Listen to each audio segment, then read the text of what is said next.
La tribune parue dans Le Monde du Jour a un titre très explicite.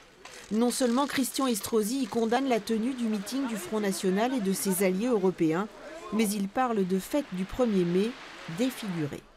Nice, c'est la ville où l'on fête le mai depuis des siècles, où l'on se retrouve en famille sous les oliviers, l'arbre de la paix de Cimier, et que le Front National ait jeté son dévolu sur Nice, et surtout pour y rassembler pour la première fois en France tous ses partenaires européens qui représentent ce qu'il y a de plus extrême dans l'engagement public et de plus épouvantable.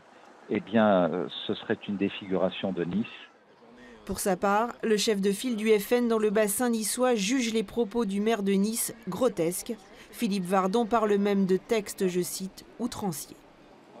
Le Front National, Marine Le Pen, au second tour de l'élection présidentielle, a rassemblé 40% des électeurs dans cette ville, 45% dans ce département. De quel droit Christian Estrosi, aujourd'hui, vient s'arroger la propriété de la commune, et puis pas que de la commune, de la fête du travail, de la fête des mai? Eh bien non, la fête du travail du 1er mai, la tradition niçoise de la célébration des mai, tout ça, ça n'appartient pas à Christian Estrosi, ça n'appartient à personne d'ailleurs, mais sans doute pas plus à lui qu'à quiconque. La tribune, qui a été signée par 370 personnalités, ne comporte aucun nom de conseillers municipaux socialistes.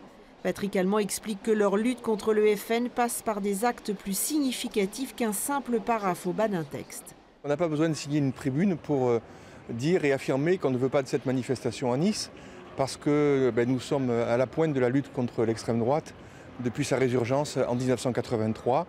À chaque fois qu'il a fallu faire le Front républicain, parce que les valeurs républicaines étaient en péril, nous avons répondu présent et pris nos responsabilités.